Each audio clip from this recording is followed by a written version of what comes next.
சீன அதிபர் சொன்ன தத்துவ கதை. சிறுவயதில் நான் மிகுந்த சுயநலக்காரனாக இருந்தேன். நல்ல பொருள் எதுவாக இருந்தாலும் எது கிடைத்தாலும் அதை நானே கைப்பற்றிக் கொள்வேன். இந்த குணத்தின் காரணமாகவே மெதுவாக எல்லோரும் என்னை விட்டு விலக ஆரம்பித்தார்கள். ஒரு கட்டத்தில் எனக்கு நண்பர்களே இல்லாமல் போய்விட்டார்கள். நானோ என் மீது தவறு இருக்கிறது என்றே நினைக்கவில்லை. மற்றவர்களை குறை சொல்லிக்கொண்டே இருந்தேன். அந்த சமயத்தில் என் அப்பா எனக்கு கற்றுக் கொடுத்த 3 வாக்கியங்கள்தான் வாழ்க்கையில் எனக்கு உதவியாக இருந்தன. ஒரு நாள் அப்பா 2 அகலமான பாத்திரங்களில் நூடுல்ஸ் சமைத்து எடுத்து வந்தார். அந்த 2ஐயும் சாப்பாட்டு மேஜை மேல் வைத்தார். ஒரு பாத்திரத்தில் இருந்த நூடுல்ஸின் மேல் மட்டும் ஒரு முட்டை வைக்கப்பட்டிருந்தது. இன்னொன்றின் மேல் முட்டை இல்லை. அப்பா என்னிடம் கேட்டார், கண்ணு, உனக்கு இந்த 2இல் எது வேண்டுமோ நீயே எடுத்துக்கொள் என்றார்.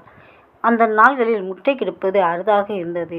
புத்தாண்டின் போதோ பண்டிகைகளின் போதோ தான் எங்களுக்கு சாப்பிட முட்டை கிடைக்கும். எனவே நான் முட்டையை வைத்திருந்த நூடுல்ஸ் கிண்ணத்தை எடுத்துக்கொண்டேன். நாங்கள் சாப்பிட ஆரம்பித்தோம். என்னுடைய புத்திசாலித்தனமான முடிவுக்காக எனக்கு நானே என்னை பாராட்டி கொண்டேன். முட்டையை ஒரு வெட்டு வெட்டினேன். என் தந்தை அவருடைய கிண்ணத்தை எடுத்து சாப்பிட ஆரம்பித்த போதே எனக்கு ஆச்சரியம் காத்திருந்தது. அவருடைய கிண்ணத்தில் நூடுல்ஸுக்கு அடியே 2 முட்டைகள் இருந்தன. அதை பார்த்துவிட்டு நான் மிகவும் வருத்தப்பட்டேன். அவசரப்பட்டு நான் எடுத்த முடிவுக்காக என்னை நானே திட்டிக் கொண்டேன். அப்பா மென்மையாக சிரித்தபடி என்னிடம் சொன்னார், மகனே, நினைவில் வைத்துக்கொள், உன் கண்கள் பார்ப்பது உண்மையில்லாமல் போகலாம். மற்றவர்களுக்கு கிடைப்பதை நீ அடைய வேண்டும் என நினைத்தால் இழப்பு உனக்குத்தான். அடுத்த நாளும் என் அப்பா 2 பெரிய கிண்ணங்கள் நிறைய நூடுல்ஸ் சமைத்து கொண்டு வந்து சாப்பாட்டு மேஜையில் வைத்தார். முதல் நாளைப் போலவே ஒரு கிண்ணத்தில் இருந்த நூடுல்ஸின் மேல் ஒரு முட்டை வைக்கப்பட்டிருந்தது. இன்னொன்றில் இல்லை. அப்பா என்னிடம் கேட்டார், மகனே, உனக்கு இந்த 2இல் எது வேண்டுமோ நீயே எடுத்துக்கொள். இந்த முறை நான் கொஞ்சம் புத்திசாலித்தனமாக யோசித்தேன். முட்டை வைக்கப்படாத கிண்ணத்தை எடுத்துக்கொண்டேன். அன்றைக்கு எனக்கு ஆச்சரியம் காத்திருந்தது. நூடுல்ஸை அள்ளும் குச்சியால் கிண்ணத்துக்குள் அடிவரை எவ்வளவு துளாவி பார்த்தும் ஒரு முட்டை கூட கிடைக்கவில்லை. அன்றைக்கும் அப்பா சிரித்தபடி சொன்னார், மகனே, எப்போதும் அனுபவங்களின் அடிப்படையே ஒன்றை நம்பக்கூடாது. ஏனென்றால் சில நேரங்களில் வாழ்க்கை உன்னை ஏமாற்றக்கூடும். தந்திரத்தில் விளைவிக்கும் இதை ஒரு பாடமாக எடுத்துக்கொள். இதை எந்த பாட புத்தகங்களிலும் கற்றுக்கொள்ள முடியாது. 3வது நாள் அப்பா மறுபடியும் 2 பெரிய கிண்ணங்களில் நூடுல்ஸ் சமைத்து எடுத்து வந்தார். 2 கிண்ணங்களையும் மேஜை மேல் வைத்தார். வழக்கம் போல ஒரு கிண்ணத்தில் இருந்த நூடுல்ஸின் முட்டை மற்றொன்றில் இல்லை.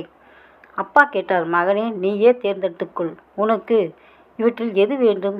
இந்த முறை அவசரப்பட்டு கிண்ணத்தை எடுத்து விடாமல் நான் பொறுமையாக அப்பாவிடம் சொன்னேன், அப்பா, நீங்கள் தான் இந்த குடும்பத்தின் தலைவர். நீங்கள் தான் நம் குடும்பத்துக்காக உழைக்கிறீர்கள். எனவே முதலில் நீங்கள் உங்களுக்கான கிண்ணத்தை எடுத்துக்கொள்ளுங்கள்.